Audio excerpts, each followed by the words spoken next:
Good morning, everyone. So my name is Eduardo Cristo again. And I am a final year student at the University of Porto. My host institution is Instituto de Astrofísica e Ciências do Espaço.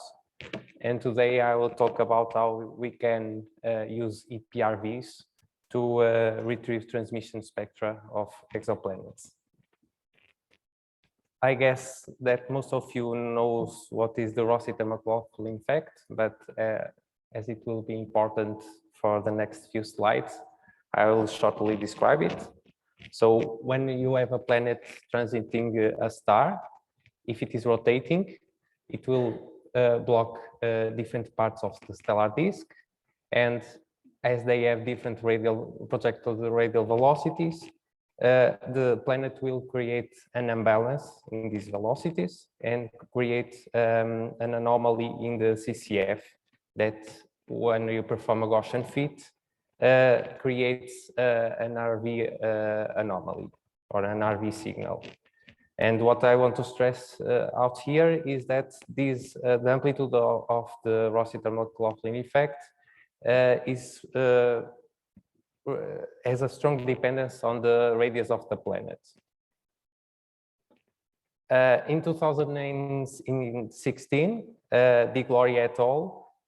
Devised a new method to retrieve this radius variation as a function of wavelength, taking in advantage of this variation of the Rossiter amplitude.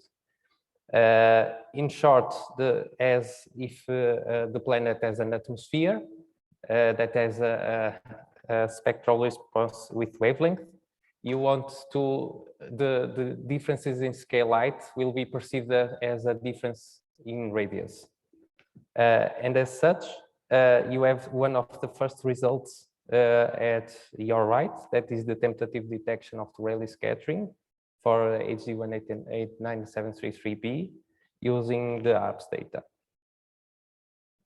So during my master's, I started to develop a code that performs just that. So that automatizes the chromatic Rossiter-McLaughlin effect. So this code, in short, determines the RV order by order, performing a Gaussian fit to the CCFs that are output of the, for example, the ESPRESSO DRS. Next, it fits the white light to try to constrain the color independent parameters of the Rossiter-McLaughlin effect. Then we fit the intervals of order that we a priori defined in the RM model, and if we assume that these variations come from the changes in the planetary radius, we derive the broadband transmission spectrum. And one of the first successful results of this method using CARM was the recovery of the broadband transmission spectrum of HG 20958b that you can see at your right. And you can clearly see that the transmission spectrum profile follows very well the same profile that you have from observations of the HST. But when we were developing this code, we wanted, of course, to try to somehow recover the same results from the original paper, and that's what we did, and it is depicted in Cristo et al. 2021. But after we tried to fit these white light models, we saw that in the end we had sort of wavy residuals that we didn't understand where they come from, but they were not new, because there is one paper from Trio et al. 2009 where he describes it, and even in the original paper of Di Gloria 2016, he addresses this problem, calling it modal noise, and removing from all the chromatic bins that he defines. But a few years ago, we observed HG189 now with ESPRESSO, And we found out that the same wavy residuals were there, so they couldn't be there by chance, or it will be very strange if they were associated with stellar activity. So it must be something that we are missing in our RM models. So we look for the suspects that could create these meter per second variations during transits in RVs. One of the first ones that we tried to address was the differential rotation. This differential rotation model that we implemented in our model, in short, creates a latitudinal variation of the stellar surface radial velocities, but also the center to limb variations created by convective blue shift that we model as a variation in radial velocity that is radially symmetric. But for this, we had to use a different model that we were using before. For example, in the Gloria et al., they used the Rome model, but those models assume that we only have a rotational kernel, so they don't allow for latitudinal changes in RVs. SOAP was developed first by Boas et al. In 2012. And in short, it tries to model the stellar surface, projecting a 2D stellar disk into a grid. At each point of this grid, it is attributed a flux value that is weighted by the limb darkening, but also a CCF that is shifted according to the position in the stellar disk. So we added the effect of the differential rotation to this model. So it's a simple shift in latitude in our simulation, but also the effect of center to limb variations. But before showing the results with this new model, let's take a look at our system and data. So HD 189733 is a very bright target.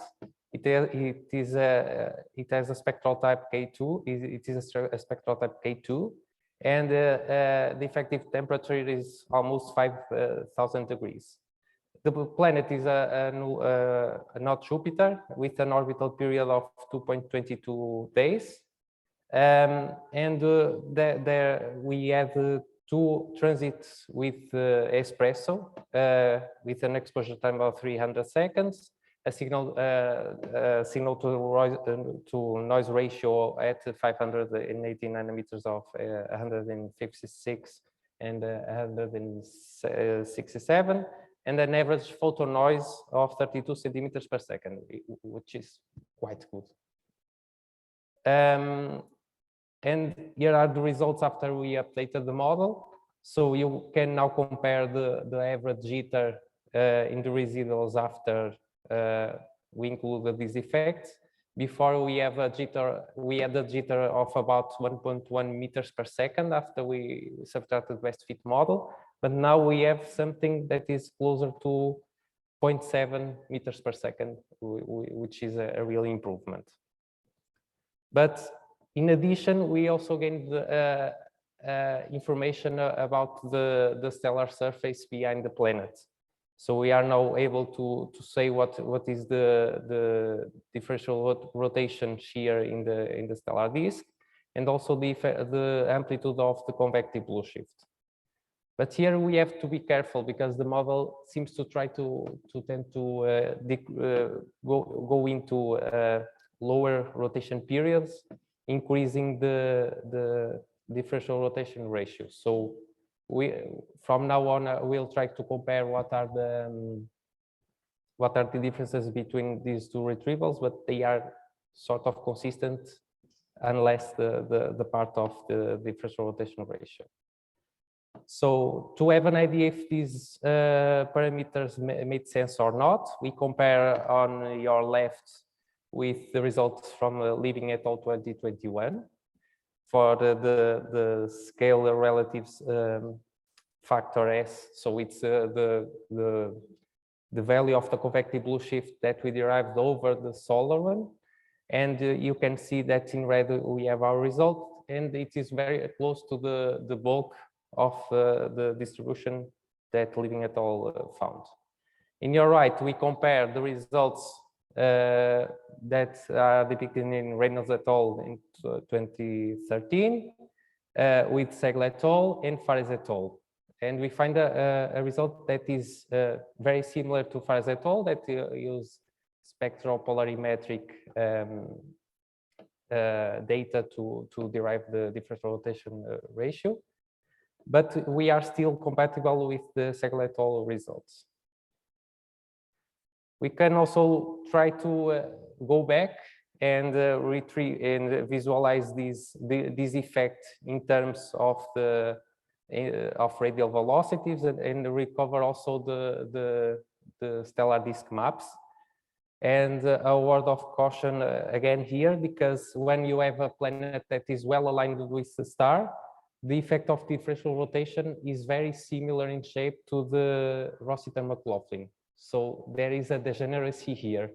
This is not the best target for this method, but still we have something to say. In terms of the significance of our results, we for the narrower prior, we find a 3 sigma detection for the convective blue shift, and the other way around for the differential rotation for a broader prior. I want to stress out that the convective blue shift value that we found and the true speed and orbit angle are compatible between both setups. Now, when we go to the chromatic analysis, we clearly see a decrease in amplitude with increasing wavelength. And you have at your right the difference between these models that we got from the posterior eyes, like parameters from the posterior distribution. And here is the transmission spectrum that we obtained using the code. We have a clear decrease towards the red of the radius of the planet, something that was seen also in Pont et al. 2013 with HST data.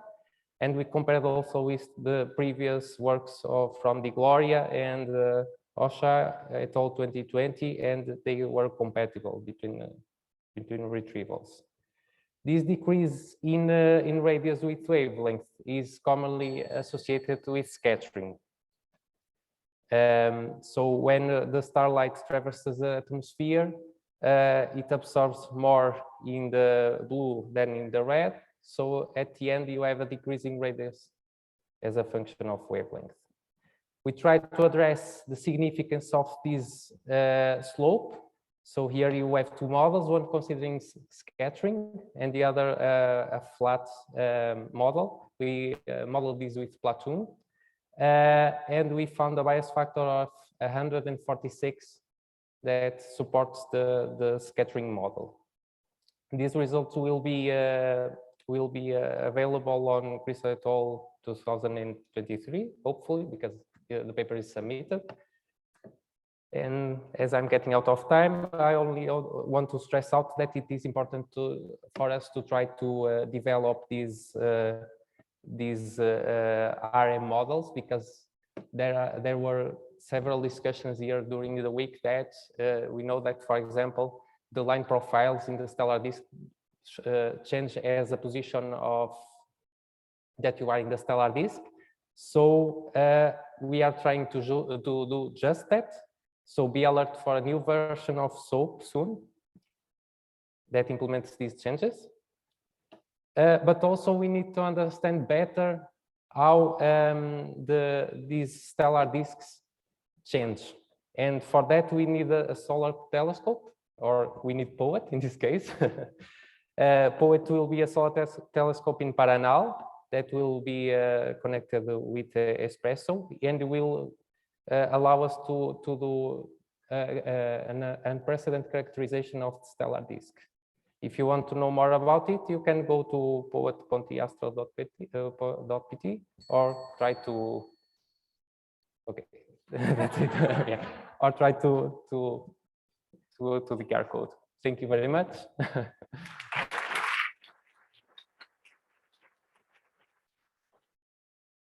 questions for Eduardo?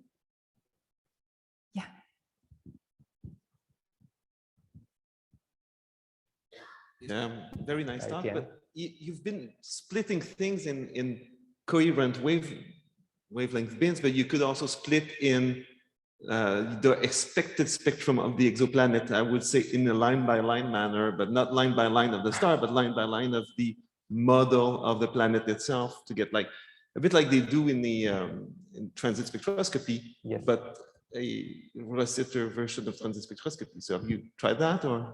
No, we didn't try that. And even these models, we don't know how compatible they are with, for example, the output that comes from LBL. Because we hard code in the model a Gaussian fit to a CCF. So we expect to see some differences when we get the RVs from line by line, but that's something that we want to do, try to address this. We should discuss. Yeah. Okay.